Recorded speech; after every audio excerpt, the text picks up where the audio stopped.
Introduce yourself so folks can know you, folks can see you. Hello, everyone.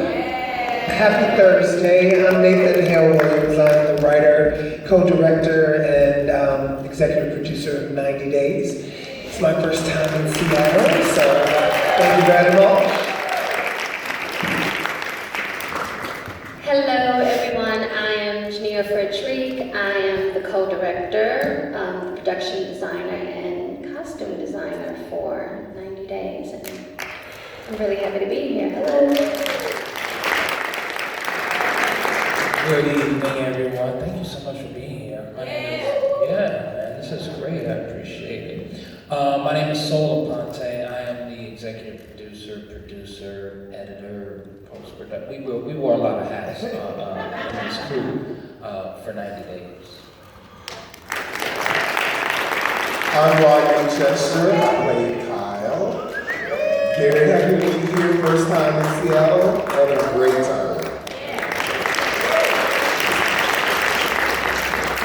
So why don't you guys start off by, first of all, thank you for this beautiful, handcrafted, amazing, gorgeous, and wonderful work.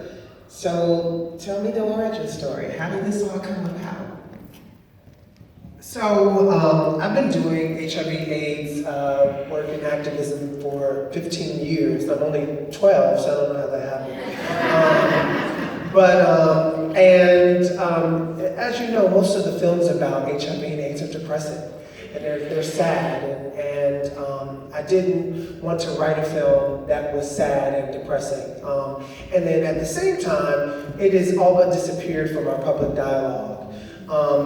Unfortunately, but what really was the impetus for this story was I had a dear friend, his name is Nathan as well, and he was HIV positive, and one of his biggest concerns was that he was never going to ever be able to find love, and I just felt like, of all the things, you know what I mean, like this shouldn't stop him or make him feel like he was never going to be able to find and be in love. Unfortunately, Nathan committed suicide in 2015, and so this is my love letter to my dear friend Nathan.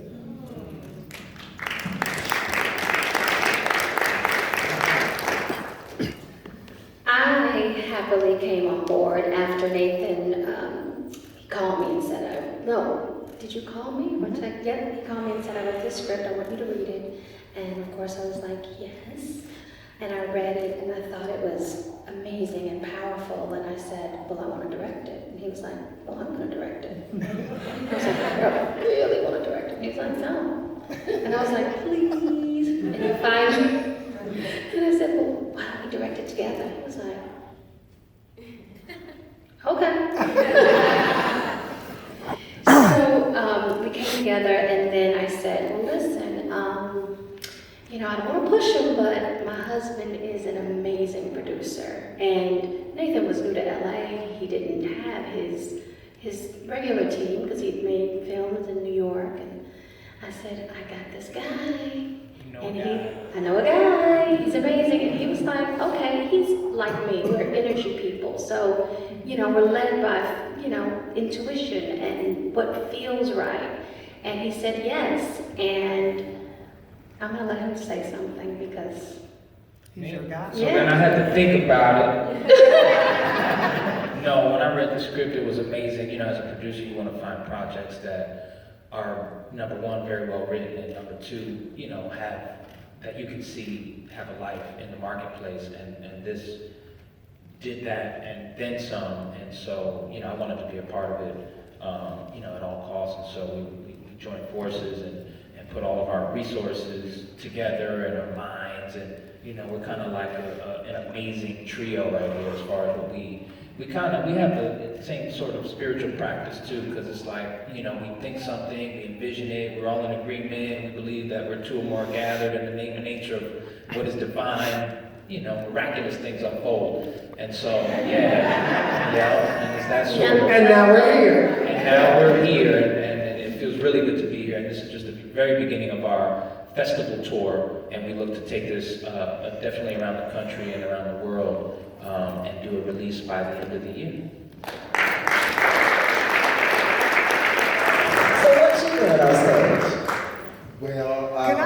about him first. Okay, before he yeah. talks. So, you know, I've known Rodney. Y'all know Rodney from Noah's Ark, right? So, Rodney and I met on tour when Noah's Ark was touring, and I was in a film and producing a film called The Ski Trip, and we bonded over Beyonce. Now, you know, any bond that is made in Beyonce is a life-lasting bond. And then, obviously, Jennia was on Noah's Ark as well, one of my favorite characters. And so when we were doing the edit, well, she gave me some notes for the script. I actually wrote the script in a day, in like 6 hours, and so I did a couple of revisions, and we added Rodney to the film, and I couldn't imagine the film without you, because you get people to laugh before we get them by the neck, and so that's how Rodney Chester got to be involved. Yeah. I was happy and honored because I always loved Nathan as my friend. And then when he told me, I knew that he was talented at what he did. And he asked me if I wanted to be a part of his film. I said yes without reading anything. I was ready. I said, whatever you need to do, I'm there for you. So I was happy to be a part of it. I think, and I tell him all the time, I think it's amazing at what he wrote. And then him and Jennia directing it together, it really made you think. And it was just a very, very interesting project to me. That's why I'm happy that they asked me to come. Sometimes if I could come or whatever, just to be a part of this whole ride. And it's been amazing. So please, you guys, make sure you tell people about it. Please tell people about it. And also our website, for more information, and if you want to tell someone about it or how they can see it, right now we're doing film festivals and people won't be able to watch it until December. But what we're looking to do is build a buzz in the community and really reach people who need to hear this message. I mean, we feel like this is a conversation that has to happen in our community just because the statistics are crazy. And so, especially when you educate yourself about it. So, you got a friend, let them know to go to our website, 90daysthefilm.com. Enter your email address. We'll keep you updated on our screenings. We actually are leaving here to go and present the film at Reverend Al Sharpton's National Action Network National Convention tomorrow, and then Abyssinian Baptist Church. And that underscores kind of the demographic of the audiences we want to touch. Because from young to old, this is something that is still disproportionately affecting our community in ways, in like at Atlanta, the infection rates they rival sub-Saharan Africa. And in Atlanta, and it's because we stopped talking about it. And young people today don't have the same kind of exposure to it like we did anyone who was living through the 80s and the 90s. I wasn't born then, but and so we wanted to bring it back full circle in a way that young people would respond to it. We know that art and emotion can do so much. So that's what we tried to do. Yeah, I was. Sorry. I just wanted to say that in regards to this project, I sit here as a female director of color, and I cannot express how much I love every person up here and how much they supported. You hear so much talk about friends and spouses and things that can't work together, and I just want to say it is magical if you find people that you love and that you can work with and laugh with and enjoy and to bring this project to fruition. I'm very grateful for all of you for just being you. And thank you for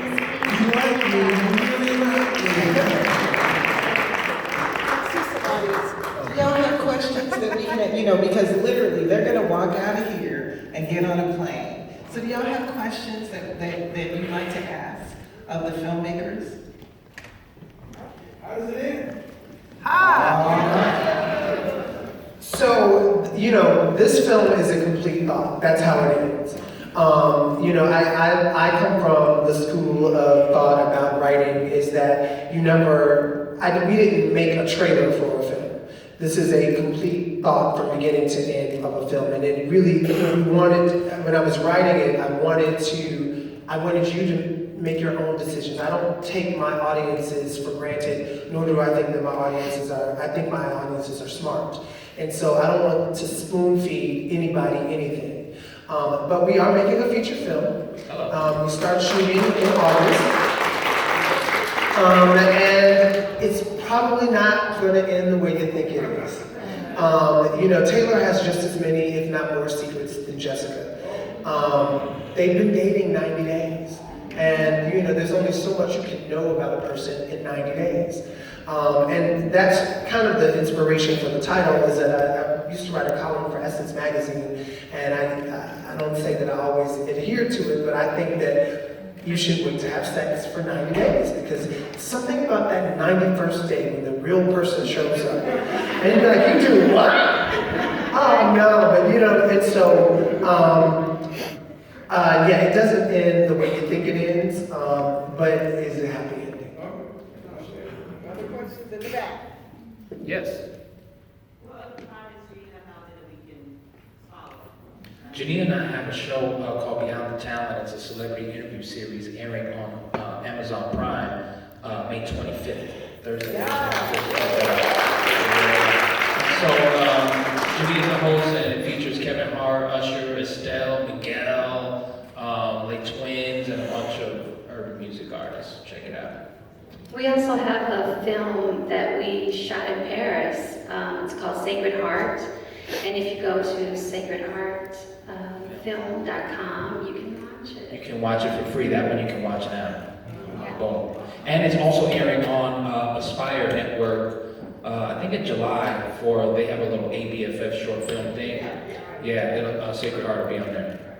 Yeah, I've been doing this for a long time, but the highlights are a movie called Dirty Laundry with Jennifer Lewis and Loretta Devine, a movie called The Ski Trip that was Logo's premiere film, and it premiered back in 2004 or 5, and a bunch of television shows. But if you go to NathanHaleWill.com, you can see all the projects and all that stuff. And we shoot a feature. And do something. I have Hollywood is just so funny, you don't want to say anything about things, but I have just a few meetings set up, so hopefully things work out with them. I don't know, but we'll see. Other than that, I ain't doing nothing. So It's available. Yeah. You can cook. In Hollywood for black filmmakers. They In comparison to what? In comparison to white filmmakers. Oh, it's way harder. I probably have a different perspective on it. I don't think anything is hard. I think everything is doable if you put your mind to it and you do it. So I don't ever see barriers. I don't see obstacles. I don't see I'm a black filmmaker, so it's going to be harder. Obviously, reality is a little bit different, but I live in a bubble, and so whenever I say I want to do something, I do it. And I try to do it to the best of my ability. Now, mind you, I just got to LA 2 years ago, but I think that when you start thinking in those terms, you limit your brain, you limit your mind, your capacity. But just because I am black, or just because I am gay, just because I'm from Chicago, just because who should? Shout out! Well, I went to Whitney Young. That's something we do in Chicago.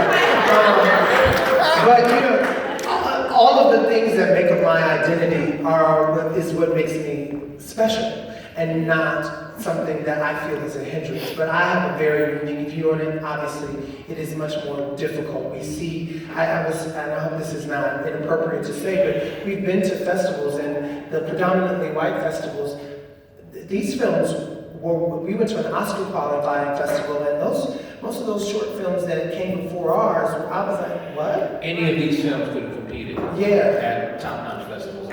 And there were only 5 filmmakers of color in the entire festival out of 300. And we made up 3 of them. Yeah, right. So, yes, so that is a reality, but I don't like to talk about that kind of stuff because I feel like it's a self-fulfilling prophecy. If you say, oh, it's so hard, whatever follows I am comes and shows up in your life.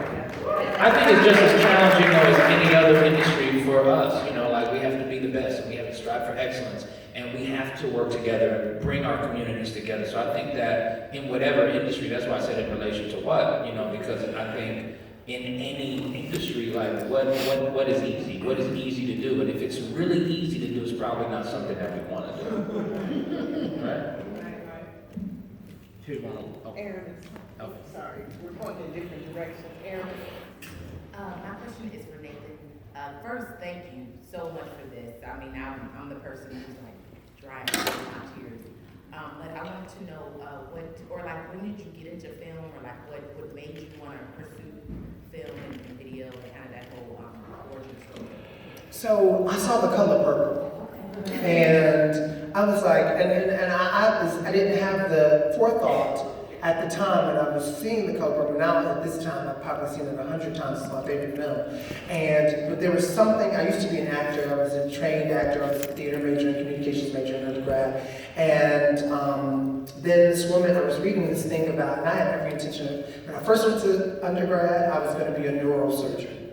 But I don't like sick people. I don't like hospitals or blood, so that probably is not going to work out. And then I switched my major to dance, and I was going to be a dancer and all this kind of stuff. And I was reading this article about this woman named Deborah Martin Chase. She had just done Cinderella with Whitney Houston, who is my favorite of all time. Come on. And she talked about what she did as a producer. And I said, that's what I want to do. I don't want to be in front of the camera. I want to do that. And then I produced for a very long time. And then my mom called me one day as mamas do. And she said, boy, I'm sick and tired of you telling other people's stories. You have been writing since you were 8 years old. You write better than every story you have been telling for somebody else. And she said, and if you want to be you want to be that thing, you got to write it. So don't tell anybody else's stories, and I haven't since.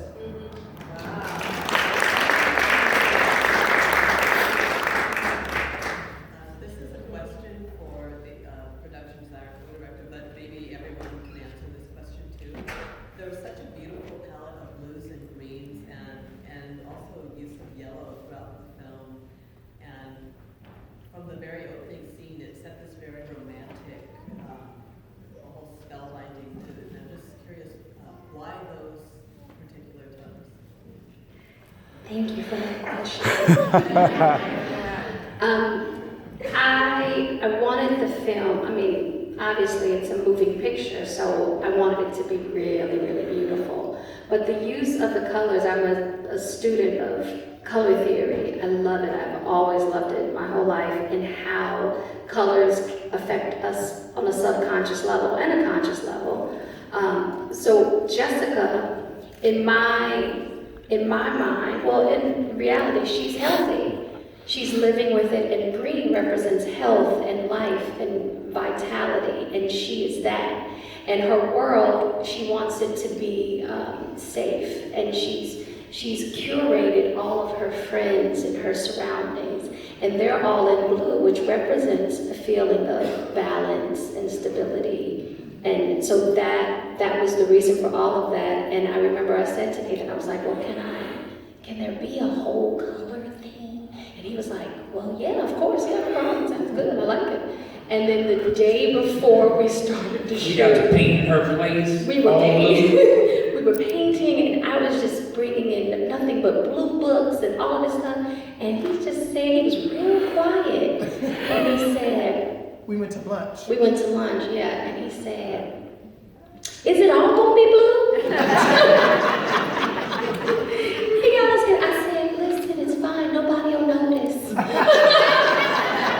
I have to say, Jennia is a visual storytelling genius, and I've said that many times, and I'm really looking forward to more people understanding her genius in that. And she's right. I had a freak out moment, and I was like, and it really elevates the story, and it really elevates the production quality. And we had a dope cinematographer. He cussed me out real good one day. Couple times. Right. And, but you know, in fun, because we actually had the most amicable, wonderful, joyful, love-filled set.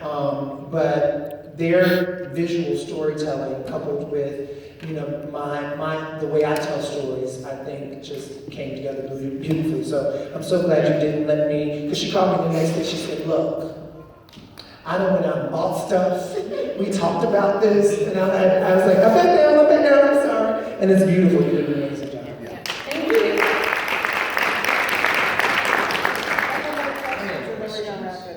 Yes, sometimes. The film was so beautiful. Would you consider making a series out of it? Well, I'm so glad you said this. So the way the feature film will lend itself to a series. Because I think it would be a great series. You know what I mean? Because it's really not just about HIV. It's a love story. And the complexities that are involved with being in love and finding new love. I celebrated my 90 days with the new love today. And you know, it's a lot. I mean, I don't know how they do it and work together because I would kill somebody. Because I love being able to be like, okay, bye y'all, I'm going home. You know, but in any event, I think it lends itself very well, especially the way we have imagined the feature film to a series. Do you work at a network? Do you have any coins? How bad would you like to see this man? It's working. Right now. Let's go. All right, last question from the audience. All right. Go ahead, Ms.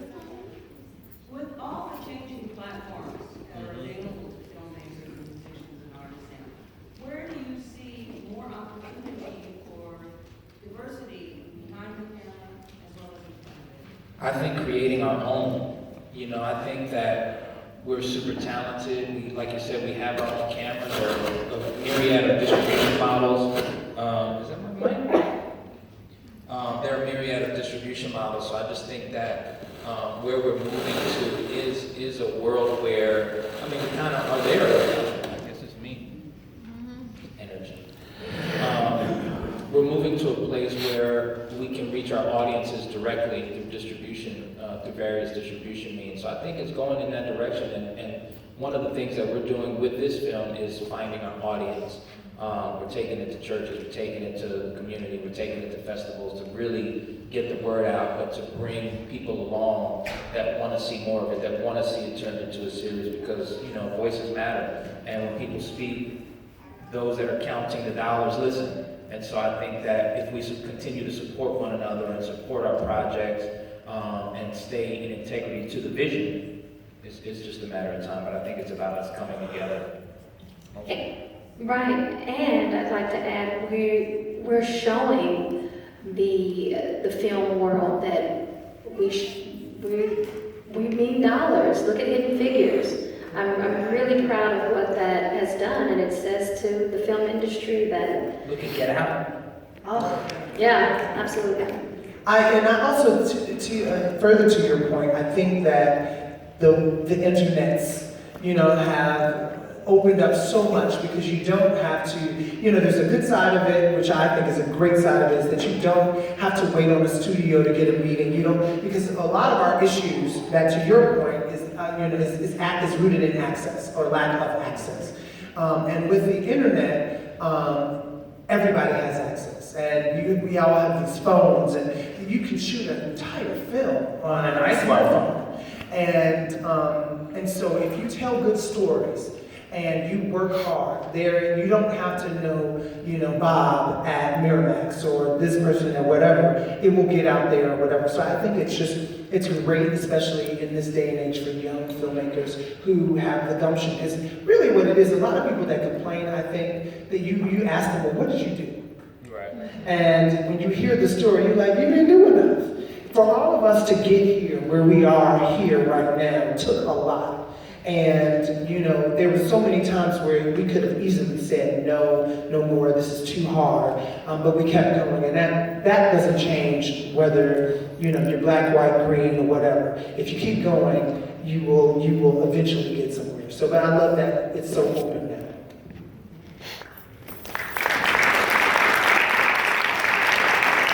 Jennia Aponte, Sol Aponte, Mr. Chester, 90 days. Oh, wait a minute. I just remembered something. I was just sitting there thinking. I do have something I'm doing coming up. I'm hosting, hey, I just thought about it. I'm hosting a comedy show back again at Jennia the Brown Spot called the J Spot. I had a show there before. They're bringing it back, and I think we're going to start doing that in July again. So, if you're in LA, I'm just here. Oh, and quickly, I want to thank my cousin is here. Hey, cuz, and the baby. And the My baby. cousin just found out she lives in Seattle, so I got my family here. Right on.